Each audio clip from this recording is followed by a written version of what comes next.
Well, welcome to another unboxing with a mystery machine from the great state of New York. And I gotta say, specifically, coming to the workshop in Brooklyn style. Brooklyn style, yeah.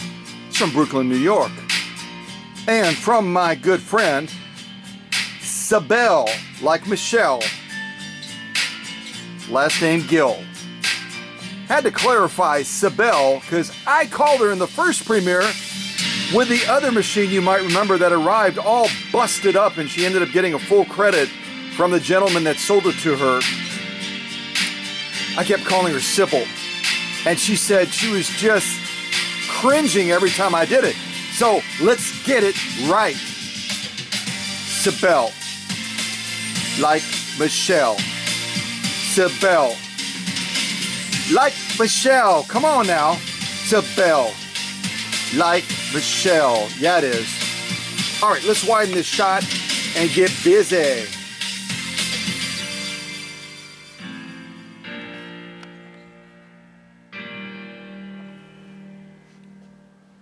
And obviously, with this machine being shipped from Brooklyn, New York, just thinking of New York, I think immediately of Broadway. Don't you?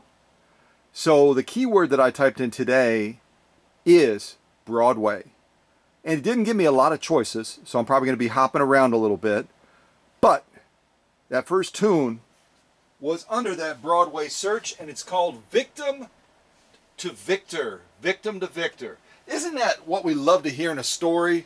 Someone that starts weak, seems defeated, and because of their tenacity, their perseverance, because of their faith, they end up swinging it around and coming back victoriously. And that's what, when I think of Brooklyn, let me tell you something. When I think of Brooklyn, New York people, I think victory. I think victory. I think tenacity. I think drive. I think no fear. Yeah, I do. No fear. And my dear friend Emma from down around Naples, Florida, is also a Brooklyn girl. Yes, she is. Tough people. Boy, I love them.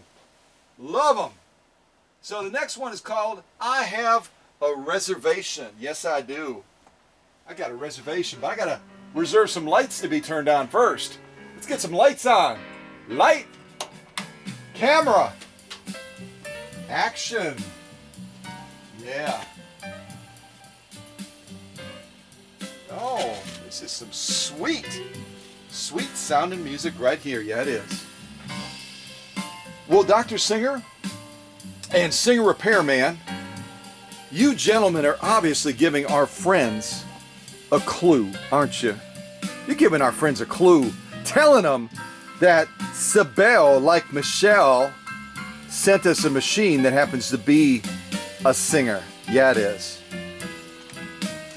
Let's give the friends some other clues. What do you guys think? Dr. Singer, what do you have for me? Tell me another clue that we can give our friends. Wait. Let me get closer. I couldn't quite hear you. Hold on. Oh, that's a great clue. Yeah. I love it. Okay, Dr. Singer wanted to share with all of you as a clue as to what might be in this box from Brooklyn, New York, from Sibel, is that this particular machine series started to be made 1 year before the 301A stopped being produced. Let me say that again. That's a little tricky clue. That's really good, Dr. Singer. I'm loving that. Dr. Singer wants you to know that the machine in this box started to be made 1 year before the 301A stopped being made in production. So this machine in the box came on the scene just a year before the 301A stopped being produced. That's a huge clue. Yeah, it is. What was that again? Oh, Singer Repairman had a clue too. Okay. A little bit louder if you would, sir. A little bit louder. Wait, let me zoom in on you. Okay, so your clue is that This machine was obviously made in Anderson, South Carolina. And it was made from 1956 to 1961. That is a fabulous clue, and you would know that because you worked in those plants out on the East Coast and then launched out and repaired a lot of those machines that you actually saw being made in Anderson, South Carolina. So that's way cool. Great clues, guys. Great clues. So again, the clues that you're getting so far, I'm going to kind of come up a little bit, bring our friends into view. You guys gave some great clues. Fabulous, fabulous clues. So your clues again are that the machine in this box that you gentlemen are standing on started to be made 1 year before the 301A stopped being produced. And then the singer repairman said, hey, it was made in Anderson, South Carolina, and it was made there from 1956 to 1961. Those are big clues, folks. Very, very big clues. Nice job, guys. I love it. I love it. I love giving our friends clues. And by giving them clues, we're also learning things together, aren't we? Because that's what this classroom is all about, is having some fun, but also learning stuff, right? All right, so let's start the class officially by ringing the bell. And I'm going to move you gentlemen to a safe spot once I find another Broadway-style song to put on. And this is my last one. They don't have a lot on Broadway. Y'all want to give YouTube a call and say, hey, what's up? Why don't you have more Broadway-type songs that Scott can play during premieres? Huh? Well, this one is called simply Broadway. Yeah, it is. Simply called Broadway. All right, Dr. Shimmer, let me move you back by Umi. And singer repairman, I'm going to move you to a safe spot as well. It's always good seeing you, sir. Great clues, by the way. Great clues.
Seems to be a nice sturdy box that Sibel used, and it's marked Banker's Box. I have no idea what that means. If any of you know what Banker's Box means, if that's just a brand name, maybe it's just a brand name, but kind of a clever name. It gets your attention, doesn't it? Banker's Box. Almost like you'd have like money in here or something, but you certainly have something that is a treasure and something that is priceless and has incredibly intrinsic value. And that is this mystery machine that Sibel sent from Brooklyn, New York. Now, if any of you watching this premiere right now have ever been to Brooklyn, New York, or even better yet, maybe are from Brooklyn, New York, would you type it in the chat right now? Type in the chat, I am from Brooklyn, New York, yo, or something like that. Whatever you want to type, have some fun with it. Because you know what? Brooklyn, New York people are fun. They're clever, they're intelligent, they're beautiful, they're just fabulous people. And at any rate, I've loved every experience I've ever had of going to New York. That's for sure. All right, so I'm going to throw this to the back, this little lid. And I'm going to have to pick some other music now because they are not giving me enough Brooklyn type Broadway music. They're not. Let me type in Brooklyn, see what I get for that. Let's see if we get anything for Brooklyn. Yeah, they gave us some stuff for Brooklyn. Okay. And this first one, the title right away sounds familiar to me. And I bet it will to you as well, because it's a real catchy title. You don't forget it once you hear it. It's called Brooklyn and the Bridge. Brooklyn and the Bridge. Yeah, it is.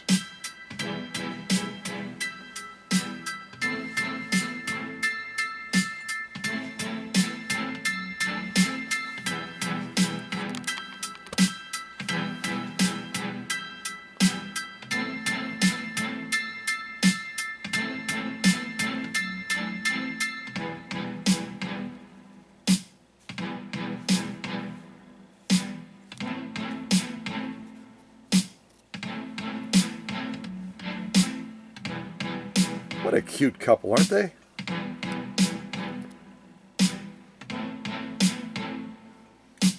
All right, Doctor and Mrs., we have to get going with this premiere. What do you mean you're going to keep dancing until the music stops? That's probably like another 2 or 3 minutes.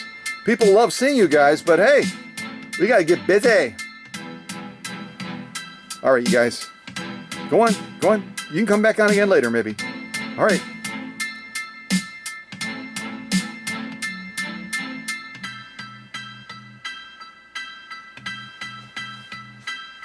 Yeah, who doesn't love that couple? They are sweet, aren't they? All right, let's continue with this unboxing. So Sibel gave me a bunch of plastic bags, which, you know what?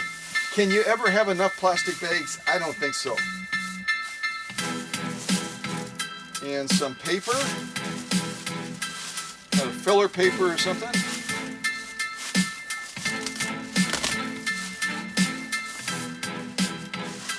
Kind of a soft tissue paper.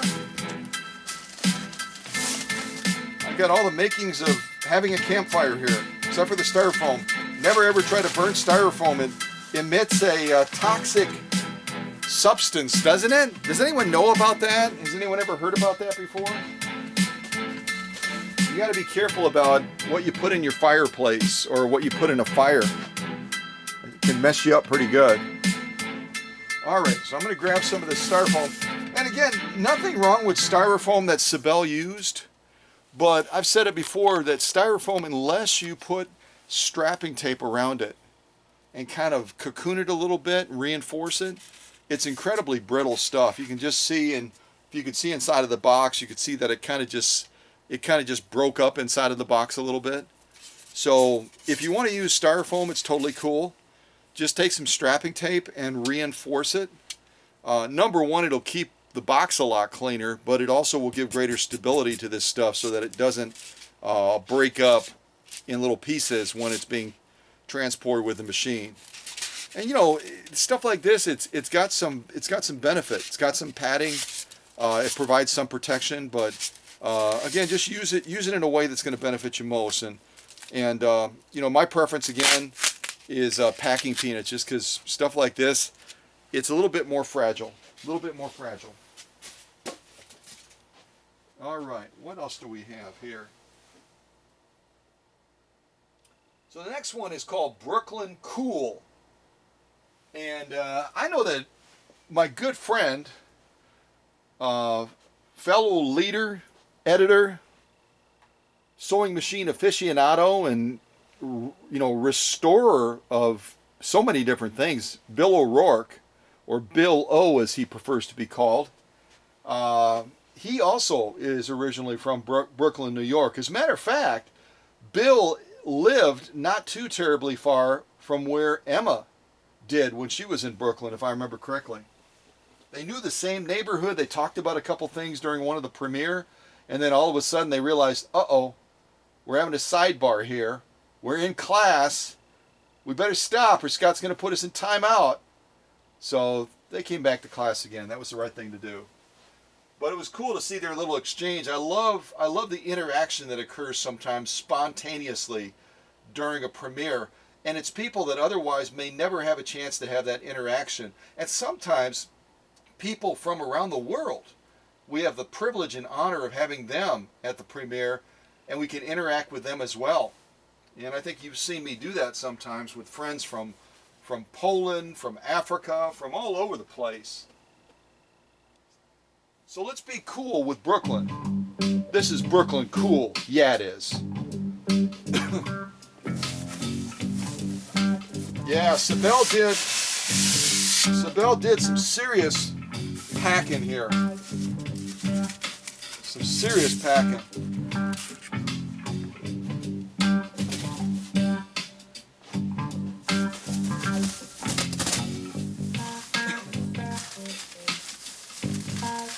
It's that season for allergy stuff, and I have just a little bit of a tickle in my throat today. A little bit of a tickle.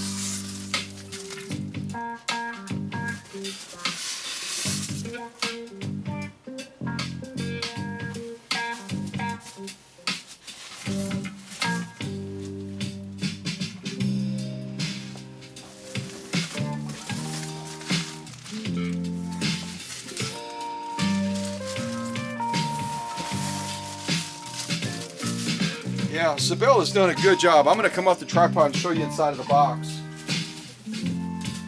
And you've already seen all the stuff I pulled out of the box.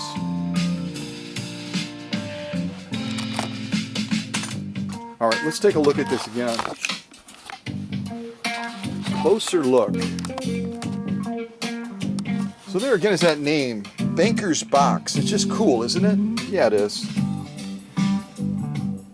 So you can see that Sibel definitely watched my packing video. She's done a really good job. I can feel that the padding is quite good, quite good. And see, she has it floating. You look down here, she has it floating on a base of styrofoam. So if it gets dropped, if it gets banged against a cement floor, if it gets banged against the metal bed of, say, a USPS type truck or something like that, that's going to afford a lot of shock protection to protect the bottom of that machine. So that is good stuff, very good stuff. See down here what I'm talking about? Not to fixate on styrofoam, but this is kind of what happens to it. You can see the inside of the box where it kind of splinters all over the place, and that's just the nature of how it is. Especially as it ages, it becomes more brittle. And so it's not a bad packing material by any stretch, but it's not ideal unless you reinforce it with strapping tape. Then you got something pretty solid, something pretty good. But hasn't she done a brilliant job? See, that is the way that you protect a treasure. And it is a stark contrast to what that other machine that she had purchased, I believe, on eBay, and the eBay seller had sent in. He turned out to be really quite a nice gentleman, a medical student, interestingly, just making extra money. And had never shipped a sewing machine before. And boy, did he learn a lesson, didn't he? If any of you were part of that, you can type in the chat, yep, I was there. And then he reached back out and wrote a very nice, apology, publicly asking. I thought it was incredibly thoughtful, asking people to please forgive his ignorance, his oversight as far as packing Sibel's machine, and that he had given her a full refund. And I just thought the guy was total class. Maybe he was from Brooklyn, New York originally. Yeah, you never know. Because Brooklyn people have class. They just do. And this is a classy packing job from what I can see so far. Don't you agree? All right. So let me get us back on the tripod, and let's continue this unboxing with Sibel's Mystery Machine. And if you came to class late today, number one, I hope you had a pass. But if you came to class late today and you missed the clues that I gave earlier, near the beginning of this premiere, I'm going to say them again right now to help you out. In case someone didn't nail it, in case someone didn't guess what machine we are soon to be unveiling in this box. So the clues are, the machine that's in this box, this Banker's Box, started to be produced or made at the Singer Sewing Machine Factory 1 year before the 301A stopped being produced. So the machine again in this box came on the scene 1 year before the 301A went out of production. obviously, since they were kind of like at the same factory, you know what I mean? They were both being produced at Anderson, South Carolina. And the singer repairman gave us a great clue of this machine in this box, this banker's box, was made from 1956 until 1961. Okay, so there's your clues. If you came to class late, make sure that you have a late pass. Otherwise, you're going to get docked. And those are your crib notes now to try to guess what machine this is. And I'm not looking at the chat, so someone may have already gotten it. But if they didn't, those are your clues again. All right. Brooklyn Clue, Brooklyn Cool. Brooklyn Cool is what we just heard. Now we're going to do Sunny Morning. Sunny Morning.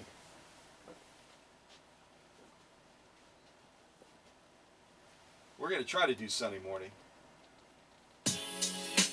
Yeah, we are. All right, and I do not intend to reuse cardboard because I don't ship with cardboard. So I'm just going to cut the front open like a little garage door and then just slide the machine out. I could lift it out just as well, but I kind of like using my cutter sometimes. It's just fun. And since I can see inside of the box, I know I've got like about a country mile distance. So I'm not going to set my blade super short.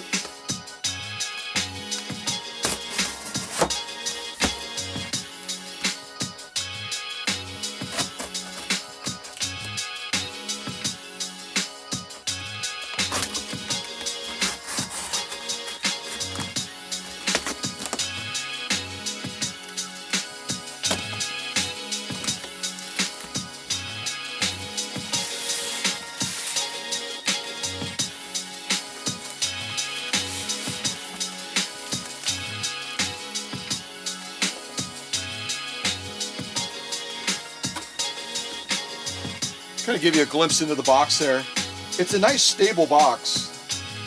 This was a very, very, very good choice compared to some of the corrugated nightmares that we've gotten in the workshop before, where someone has used a real light gauge corrugation, or the packer that they hired has used a light grade corrugation. This is a nice sturdy box.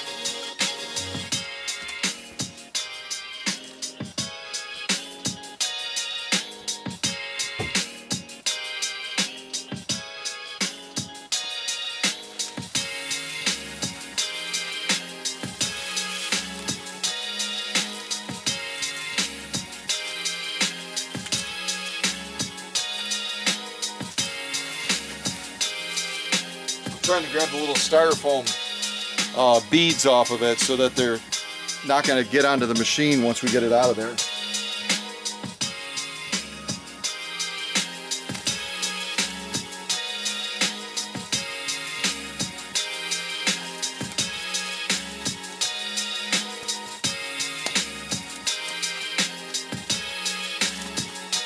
And if you're new to this and you ever receive a machine from me, just make sure you angle the scissors away from the machine as you're cutting the packing material, so you don't actually punch through and damage the machine in some way.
Okay, we're getting really close. Getting really close now. So if you haven't typed in your guess yet, you'll want to do it right about now because we're going to be getting down to the bare bones pretty quick. So this next one is for our Spanish-speaking friends and just anyone that loves Spain or loves Mexico or whatever. Because they are beautiful people. I've known so many beautiful people from that incredible culture, from that ethnic background. Warm, family-oriented, just loving, great folks. And so this next one is for all of you, and it's called So Bueno. So Bueno.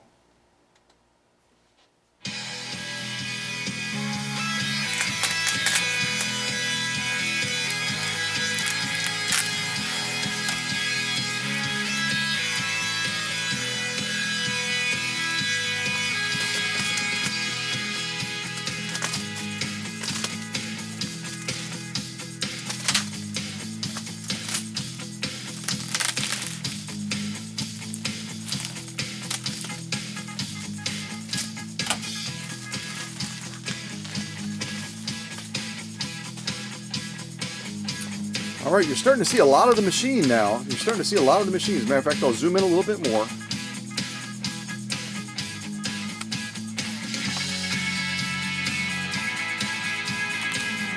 All right, so if you haven't gotten your guess in yet, you better do it now.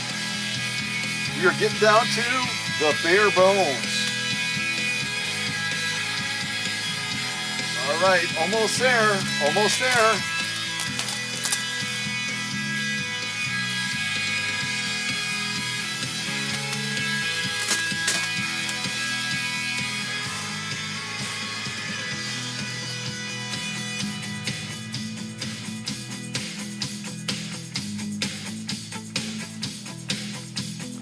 What do you think?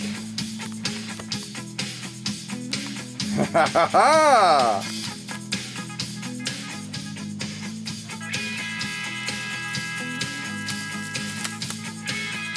All right, one other clue if you guys just haven't nailed it yet. You probably have, because you're very, very smart. But I'm going to give you one other mega clue.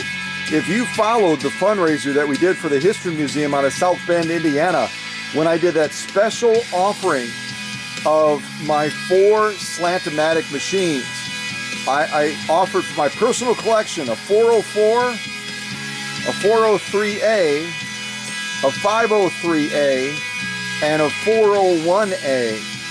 It's going to be one of those machines. It's going to be one of those machines. And I'll give you like a mega clue. I mean, this is giving away the farm. It's giving away the house. Paula Noel, my dear friend, actually ended up making a donation for this very type of machine. And she got it. Yes, she did. There you go. Mega clues, folks. Mega clues. Mega clues. Yeah, they are.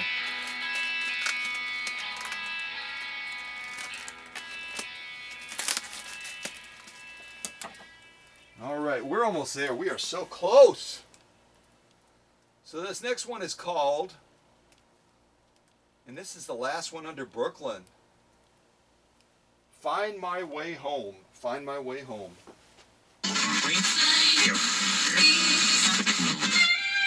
No, I'm not a writer. Okay.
All right, guys, come on. We got to move forward.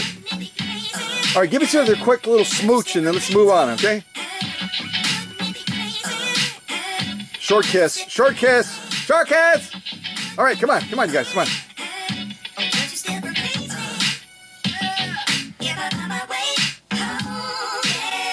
Come on, you guys. For those who... Yeah, that was something. I don't know what that was, but that was something. Doggone it, I'm out of Brooklyn songs. What in heavens to Betsy's name? Y'all need to give us more songs, YouTube. Give us more songs. Daggone it. Jiminy Crockett's, Jiminy Coo. All right, this next one is called Voices. Voices. Voices, yeah. Woo. Yeah, Voices. All right, let's unveil the rest of this machine. Y'all probably got it by now. You guys are super smart, super duper smart.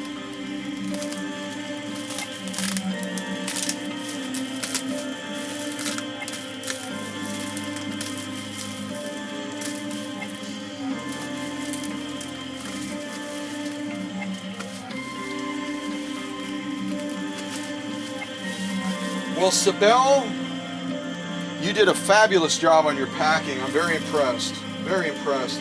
Even here, if you look real close, there's extra padding around that upper tension control. Just like I've talked about in the packing videos.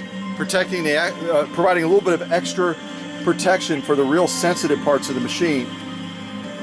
So that was a great job, great job.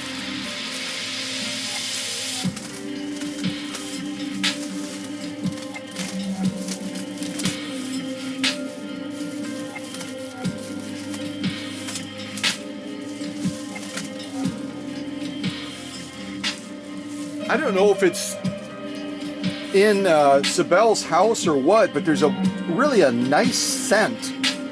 There's a scent. I wish y'all had smell-o-vision. There's a wonderful scent on this machine. It has like you would walk into the one little specialty shops, and you know maybe they're burning something or whatever it is, or they've got some special herbs or other things. I'm loving it. I'm just like. You can't see me because I'm just a little bit above the machine, but I am like inhaling this machine. I am inhaling this machine. If all the machines came smelling this good, man, oh man. And I don't want y'all to spritz it with stuff, you know what I'm saying. But yeah, it smells really good. Very nice scent. Very nice scent on this machine.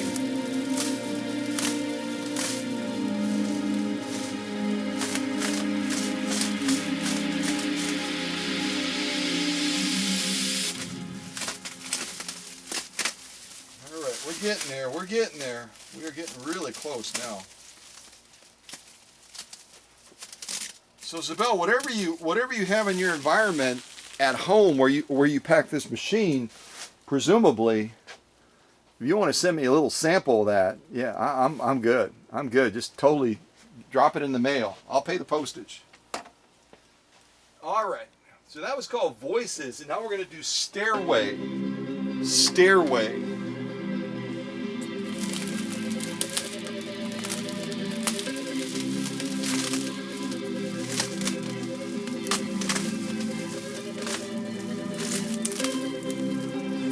All right, here we go. You'll be able to see the machine in full view now.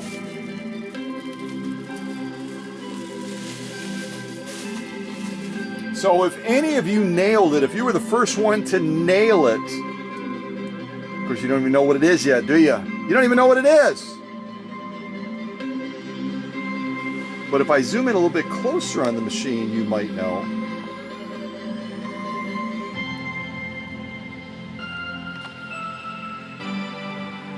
Oh, did you say closer? Okay, sorry about that. Let's start down here by this beautiful Singer badge mark. All right, get ready for it.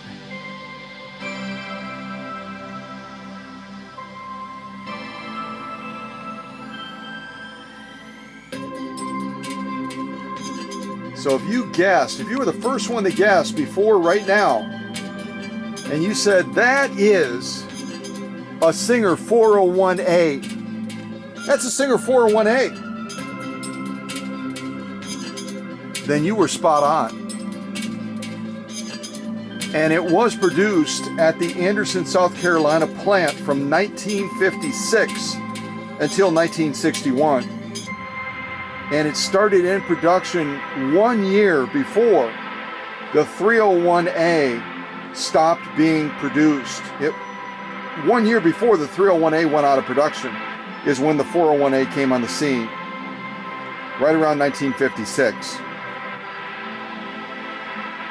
And this is probably one of my favorite Slant-O-Matics because it can do so much. It can take cams, which you would put right in here. Matter of fact, there is a cam in the machine right now. I can get it out. Come on! Well, we'll leave it in there for now. Maybe it's stuck.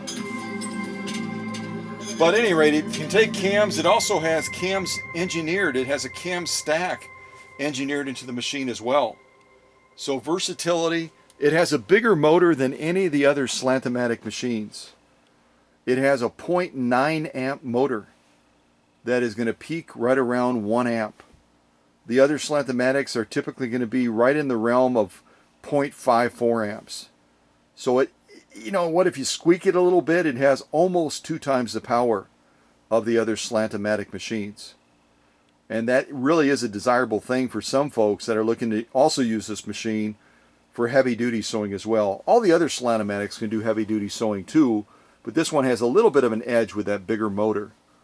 And this motor is also going to be vertically mounted right in the pillar area right here. And it's going to have a worm gear that is going to interlace with the gears or the cogs on the balance wheel. So it's going to be a positive traction direct drive machine. It's going to have launch that is unprecedented. It's not going to have any slippage. You're never going to have to put a belt on this machine.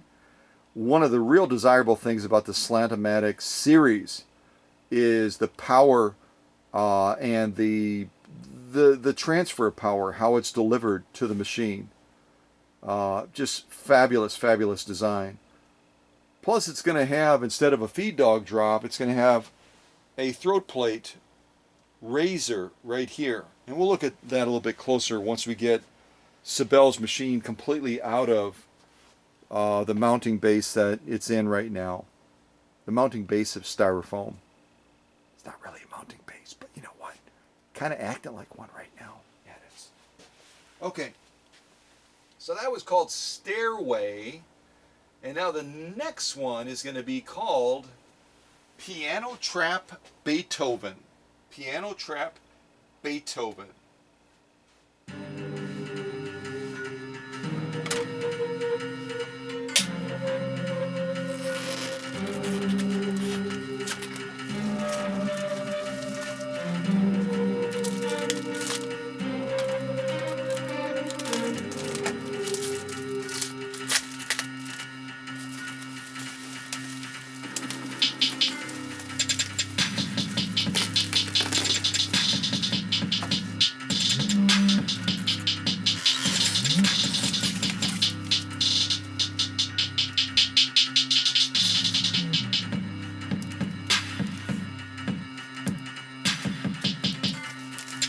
So a very, very clever use of a piece of styrofoam that Sibel had, and maybe this is the original styrofoam because it fit the machine just perfectly. And so before I bust this up, I'll just make sure that she doesn't need it. So Sibel, if you're in attendance at the premiere and you want me to keep this, type it in the chat. Otherwise, just send me a quick email and say keep it or toss it, because normally I'll toss something like this.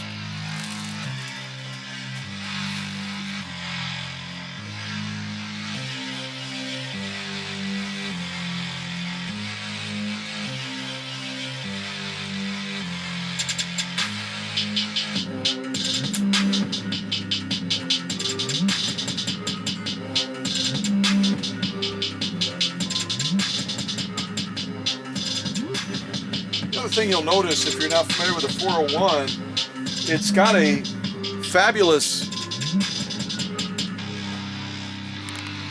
little panel that opens up here that gives you a summary of stitch settings and stitch selections. I'll just come right about here and you'll be able to see most of it, I think.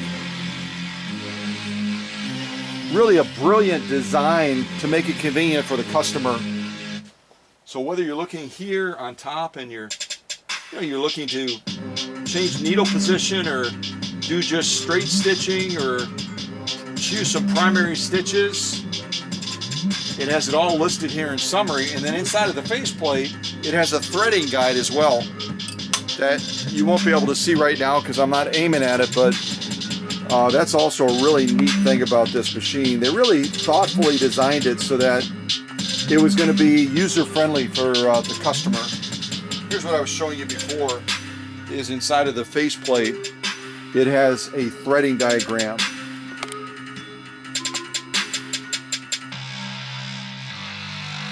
Isn't that cool? Oh, well, you don't have to pull out the book if you don't want to pull the book out.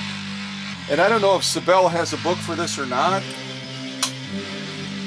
If she doesn't, I can recommend and or maybe even help her locate one and send it back with the machine, but she might have a manual already. But the 401A is just an incredible machine. Incredible machine. So that was called Piano Trap Beethoven. Piano Trap Beethoven. The next one is called Phrases Plant.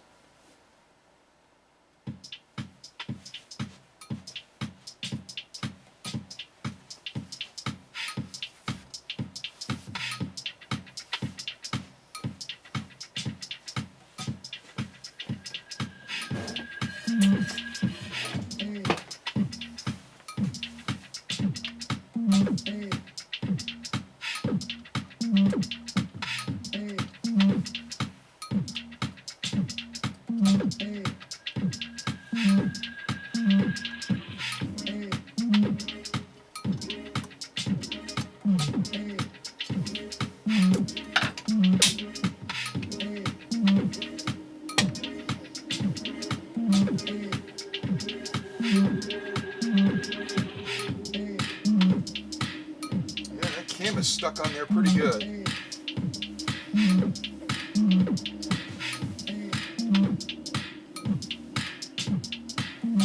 I'll work on that later. So let me show you the inside of this machine a little bit and give you an idea of the quality of engineering.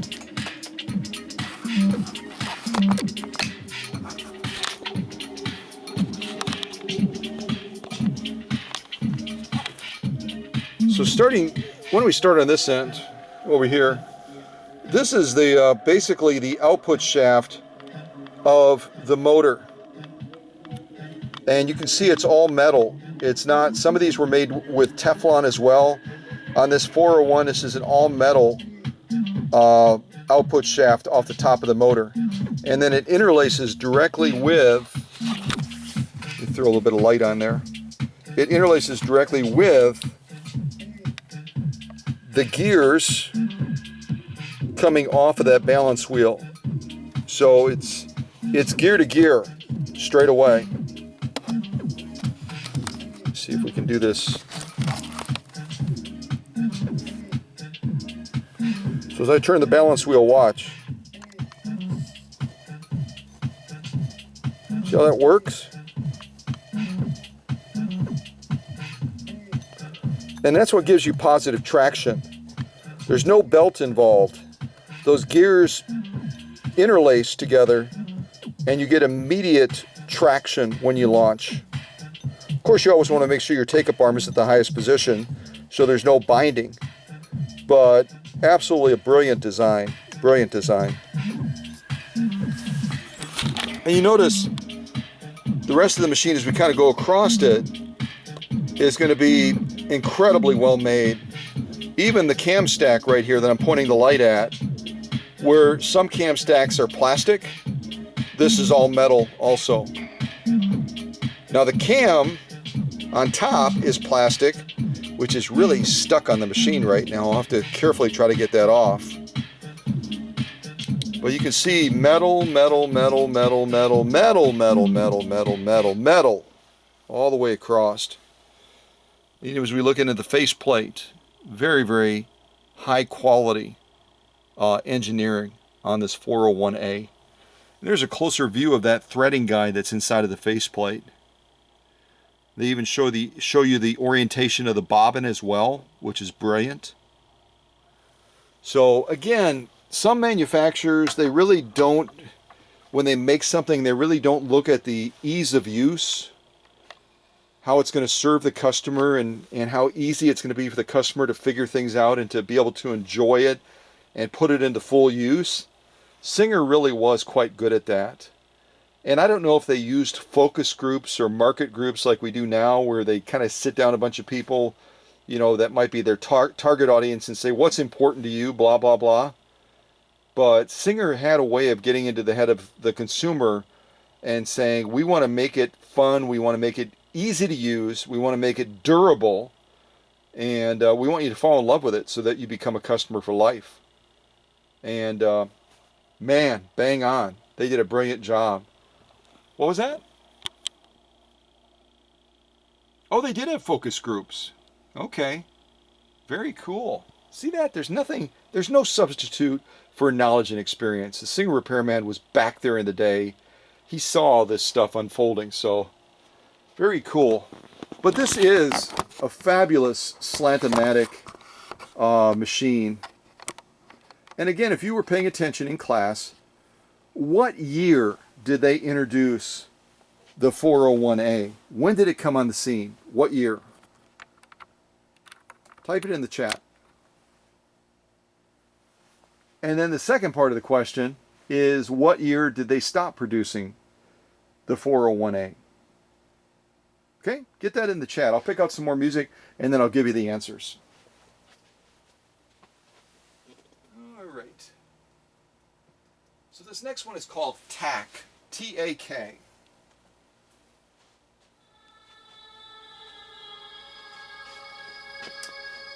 And I'm going to start unwrapping the power cord and foot controller combo and see if we can't plug this in and fire it up. Get an initial impression of how the machine is running.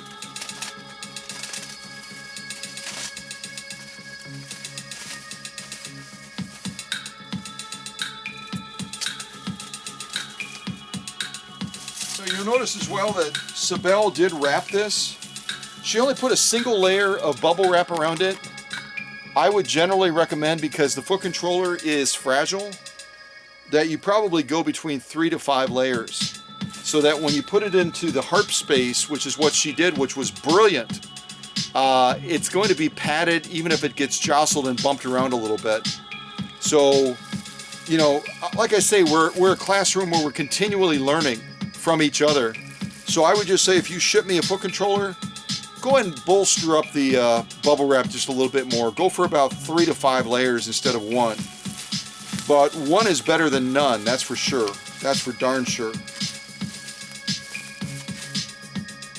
I wish you could smell this. This is like the best. Sibel, if I had an award for the best smelling sewing machine that ever arrived at the workshop, my dear, you are a gold medalist. You are a finalist. You made it. You made it. Yeah, you did.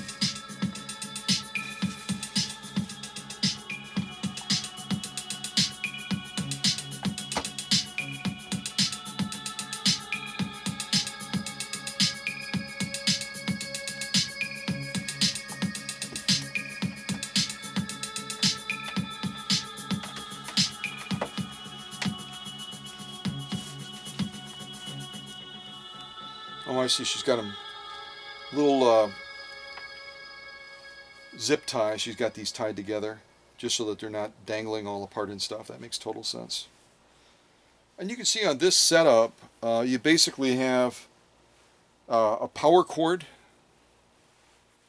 Angling my screen a little bit. You have a power cord with a plug-in that goes into the side of the machine, and then this is specifically for the foot controller, and it plugs into the side of the machine as well. And then obviously your power plug-in itself that goes into a power source. But if you could see inside of here, and I talk about this a lot, whenever you have something that's made out of copper, it gets that buildup on there. It's an oxide type buildup. And that's one of the areas that I recommend cleaning. This, anything at all that has a copper base to it, you're going to get that buildup, and it's going to inhibit electrical flow going into that machine. And if you start with a deficit already, that machine is not going to be performing at an optimal level. So even stuff like this and this makes a difference. And there's a lot more copper on this machine than these two little areas here or this area right here. But everything in the workshop gets optimized, which is going to give that machine maximum power, maximum output.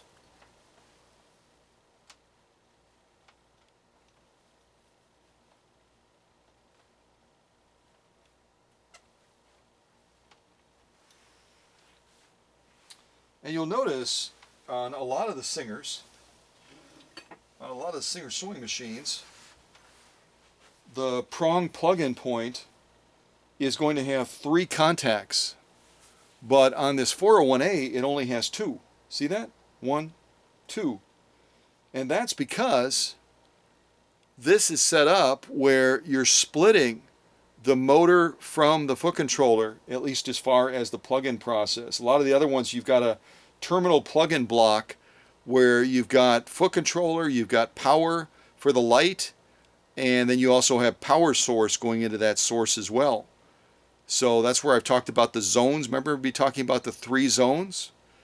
On this setup with the 401A, you've got 2 zones, and your 3rd zone is down here where that foot controller is getting plugged in.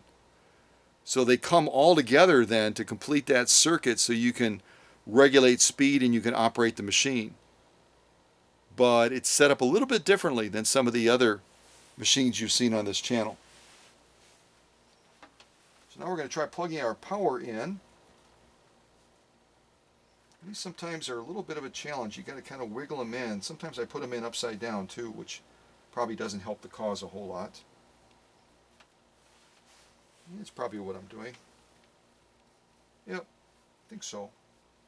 Yep, I had it upside down.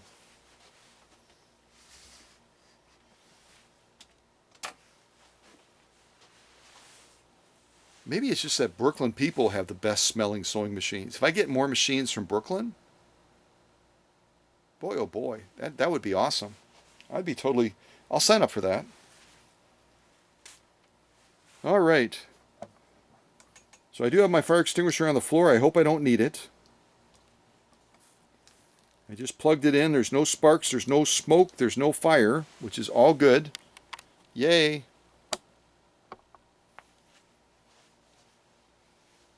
Make sure that the foot controller isn't superheating either. That can sometimes happen.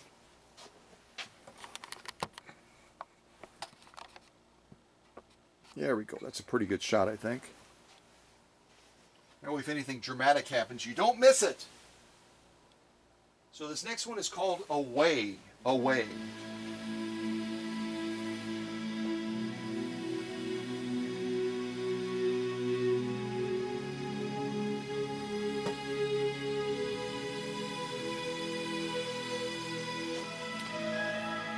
And what I do, just because there's not a big risk, there's not a real big risk of getting shocked by a Bakelite type foot controller because it's Bakelite. It's not metal. You know, unlike some of the Mercury style ones that are all metal, and if it's wired incorrectly or a wire comes off, you can get shocked off of them. This one is generally pretty safe. So I'm going to turn down our music a little bit. Actually, I'm going to stop it. And I'm going to depress this foot controller and see what we get. Hopefully we don't get anything popping or sparks or anything like that.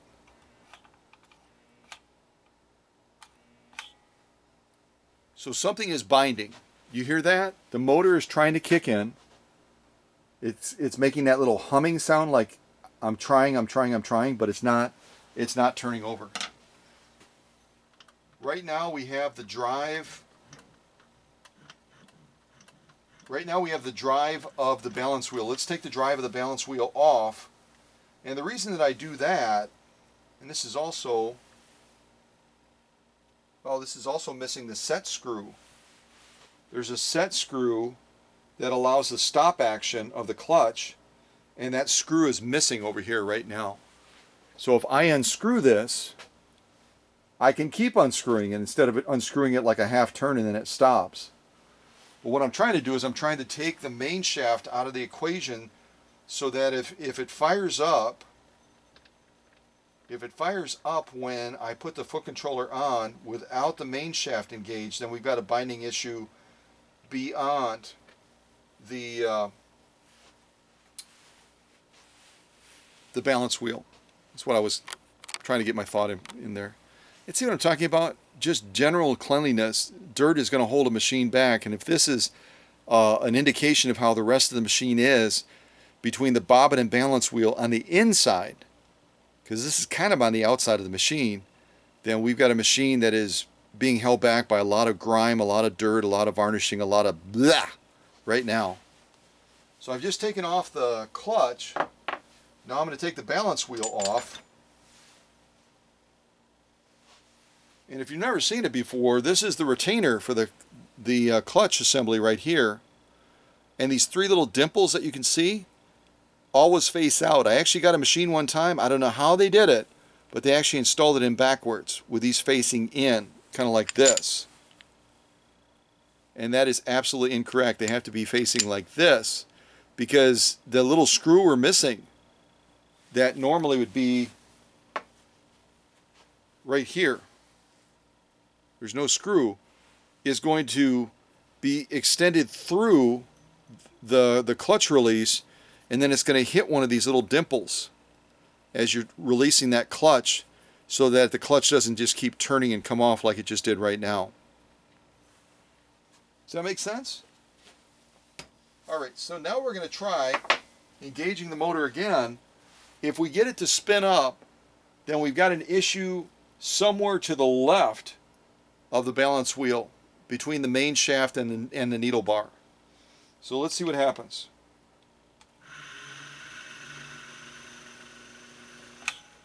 So it's still a very, very weak motor. Let me come off the tripod. I'll show you what we got going on.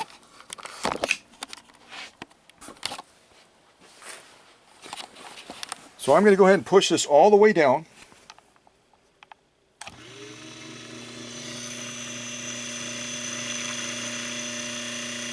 And we're getting power from the main shaft. Excuse me, we're getting power from the main output shaft of the motor right now.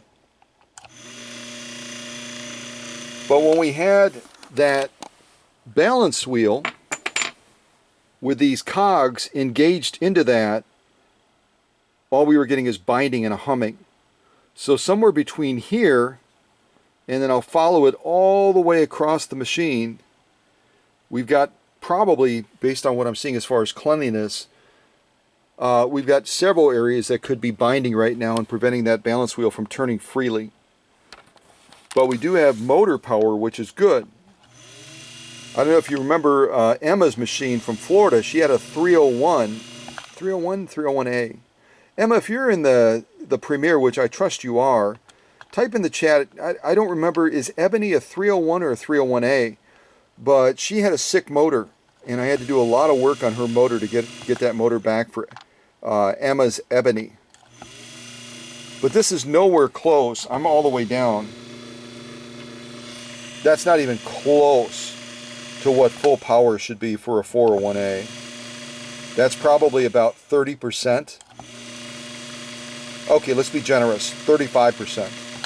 But that is way, way, way below the level of power that we should be getting with that all the way down.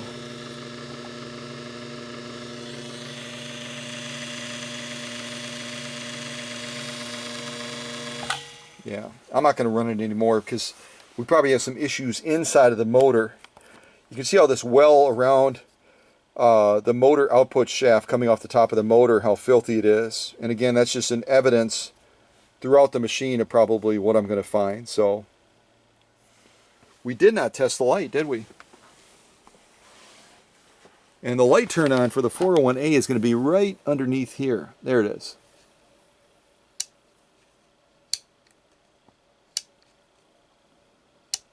I'm getting nothing. But that could be the bulb, couldn't it? Could be the bulb, or it could be an electrical issue. And the way we can try to diagnose that, see if I can cheat and do it this way.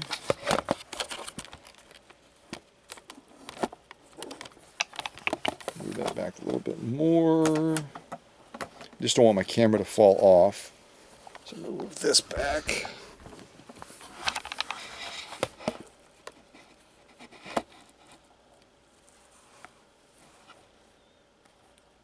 So if you didn't know it, this entire light assembly comes off with just two bolts that I'm going to remove, which allows you to clean the light. There's one bolt right here and one bolt right over here, which is what I'm going to be taking out.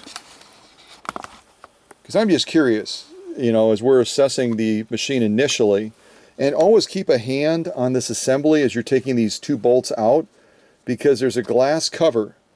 And if you take the two bolts out and you just kind of let it go loosey-goosey, it's going to drop on the bed of the machine and you might have a broken light cover. I'll show you what that light cover looks like if you're new to the channel, new to vintage, or if you've never seen this, you've never seen a 401 with this part kind of taken off. So there's one of the bolts right there. They're definitely not a short bolt. Yes, that was my magnetic tray. I love those magnetic trays.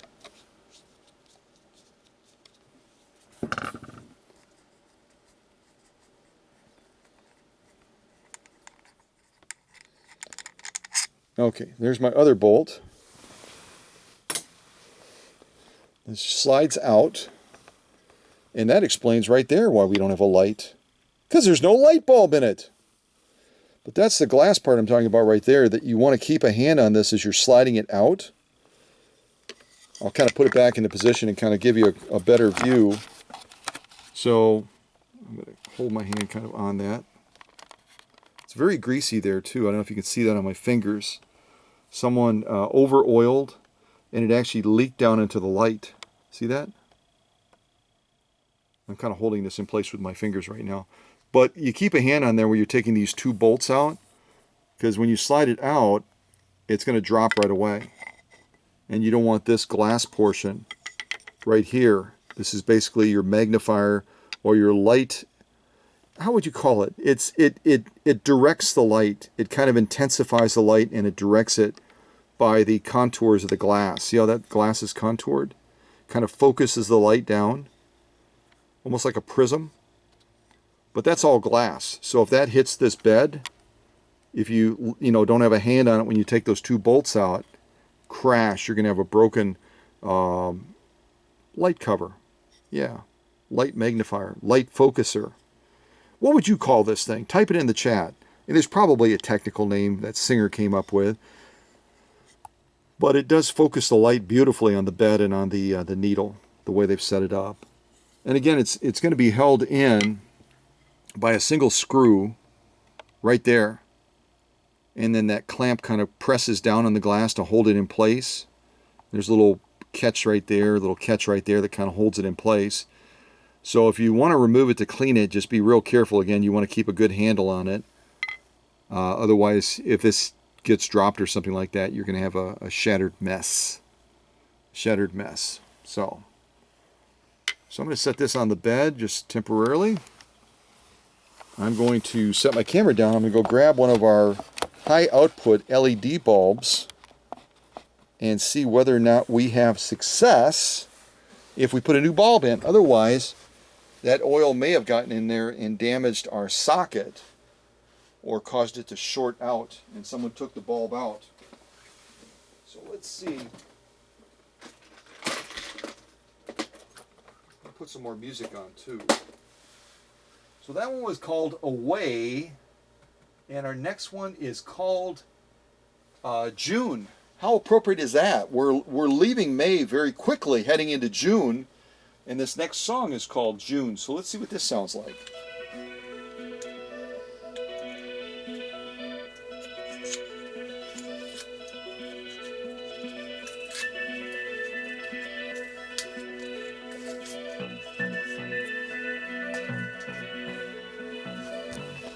And if you haven't seen it before, this is one of my high output LED bulbs. Very different from the incandescent ones. And the big advantage of these is that they put out about 4 times more light and they generate very, very, very little heat. And that's the thing about the incandescent bulbs is they can get super hot. And especially in the summer, that's not necessarily a good thing. So let's try this and see if this is going to work. This is going to do the deal.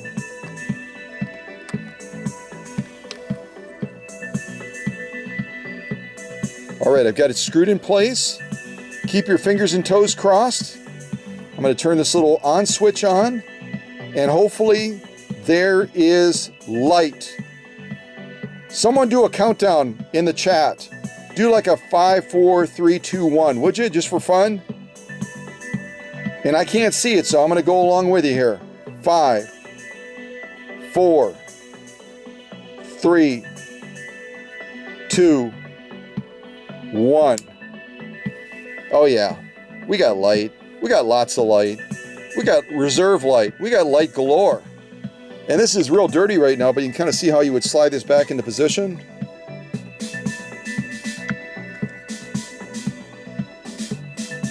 You see how it kind of directs the light down?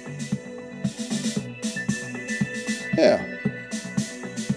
Very clever design, very clever.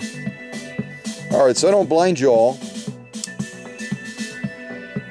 All right, so Sibel, you have a new light, kiddo.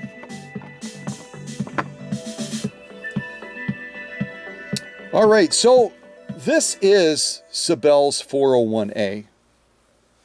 And there's a couple little troubleshooting things I could do. I really would like to see main shaft movement if I could. This next one is called Ya-Ya. Let me see what I can do real quick and see if I can put that balance wheel back on. If I can at least get some initial movement of the main shaft. But first of all, I need to raise this presser foot. You never ever run a machine with the presser foot down, okay? All right, let me see what I can do. No promises, but I'm going to give it a go.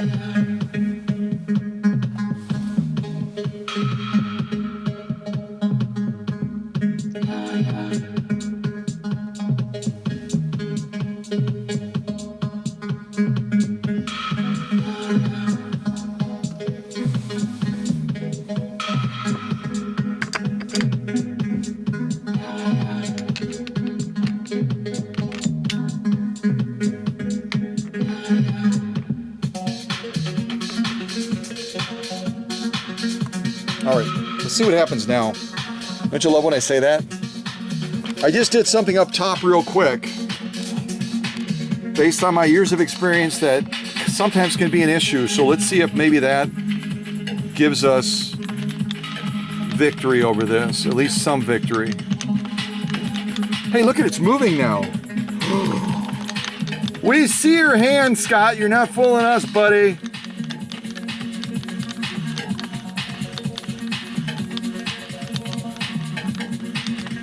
All right, let's see what we get.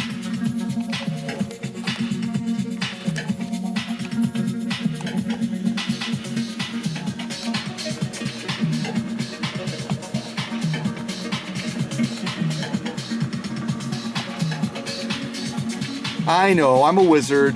I know. I know!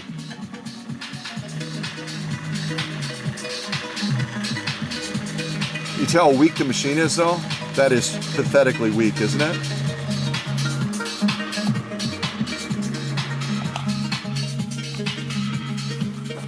All right, let's do a little bit more magic here.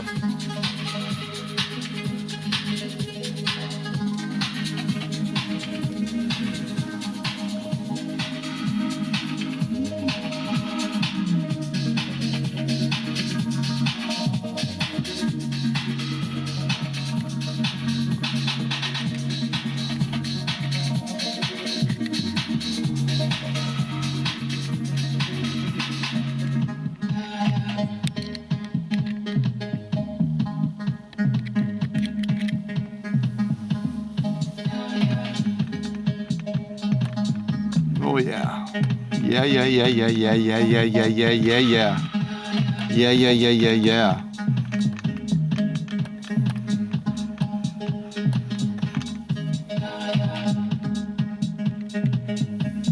All right, let's see what we get now.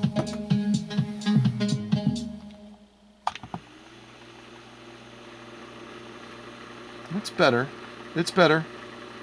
Still not where we want it, obviously.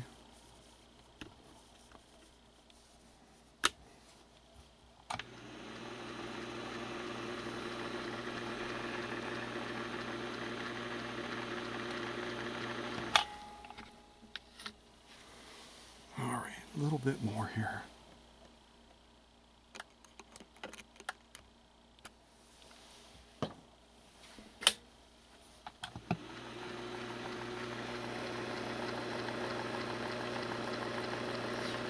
So we started this journey with this 401A out of the great state of New York, from Brooklyn, New York, that belongs to Sibel.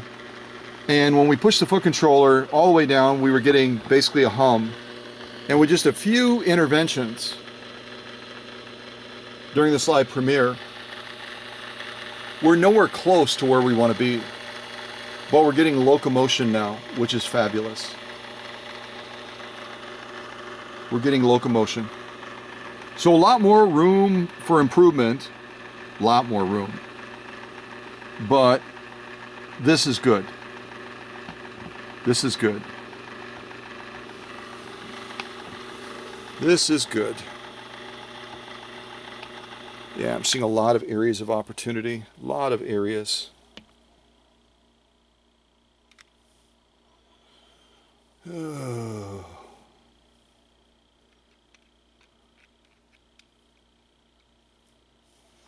All right, let's try it again. I just hit a couple of other critical areas.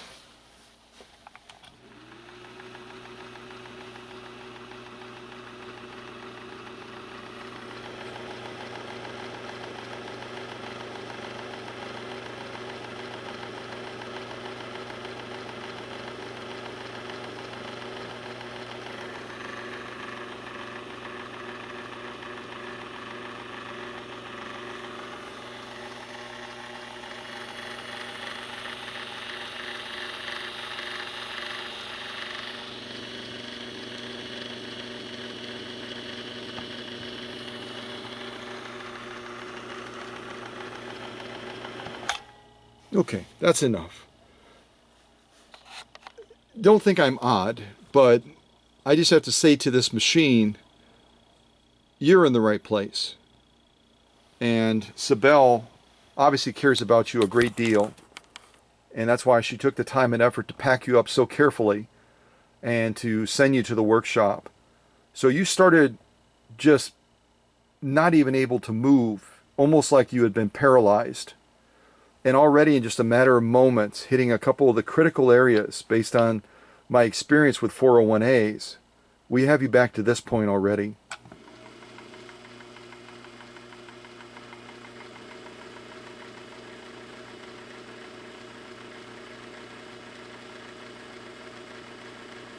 Yeah. Don't you worry, girl. I got you. I got you back. Yo, I got you back. Yeah, I do. So this is Sibel's 401A. And she's obviously a pretty sick girl. Not Sibel, the machine. Should clarify that. I'll get some notes.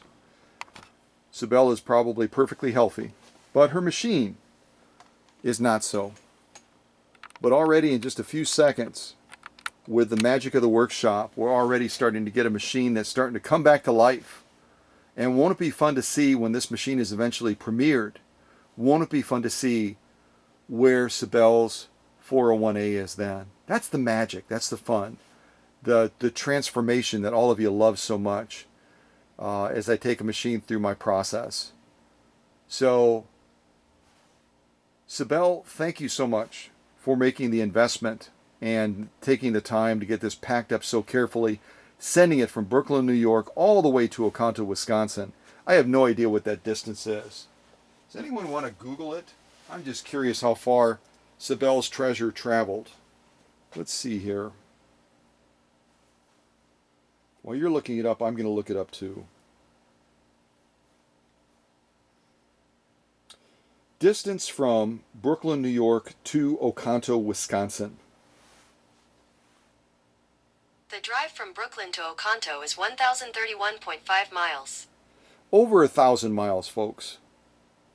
This little treasure traveled in that banker's box to the workshop with great anticipation, both the machine and the owner. Because Sibel is not a woman of mediocrity. She wants top shelf stuff. She wants this machine to just run silky smooth. And we got a long road to get there. But already we're seeing promise with where we took it from the time that it was unboxed to right now. You know, that humming sound is just that motor struggling to try to work against all the obstacles and all the resistance that's holding it back. And now we have that motor at least turning. Now we're near to full power. It's nowhere close to full power, but some baby steps forward anyway. And like I always say, progress is progress. All right, this last song as we wrap things up is called Cat Shat in the Box. It runs about 1 minute and 46 seconds. Oh yeah. This is put the machine back together music. All right, let's put this machine back together.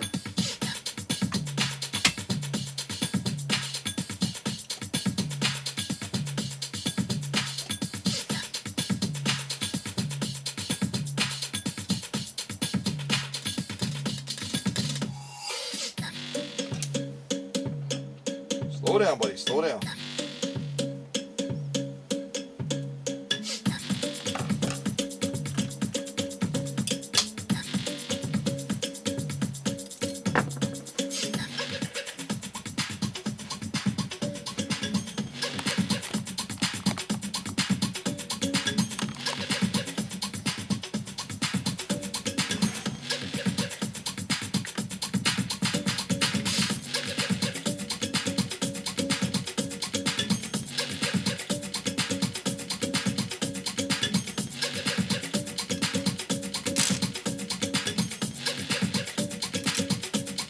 Yeah, a lot of oil, too much oil. I've said it before, folks. Don't over oil your machines, because you have electrical in your machine too. It'll cause problems for you.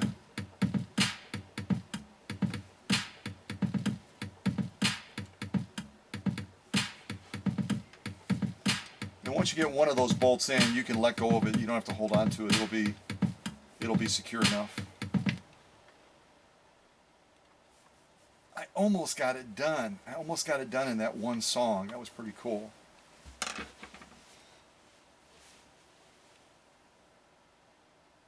All right, as we wrap it up, and I'll just walk around the machine a little bit, give you a closer look at it, at Sibel's machine. I'll put one last song on for you. Let's see what it's going to be here. This is called Just Dance. Just Dance.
We also have the spool pins have been snapped off as well. See that?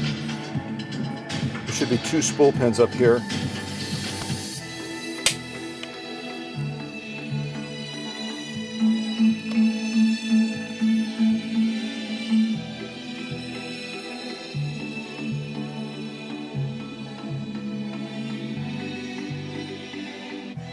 You see all that filth on there? A lot of things holding this beauty up right now.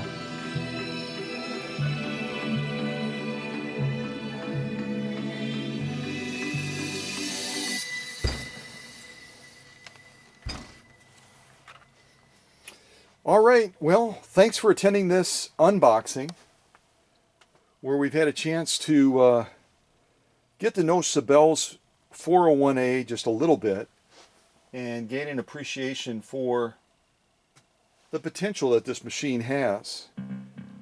We've even seen potential during this premiere start to become unveiled. A machine that is in the ashes, struggling, gasping for breath. And already we're seeing signs that, you know what, all is going to be okay. All is going to be okay. You are in the right place. You are in the right place. You just need a little bit of help.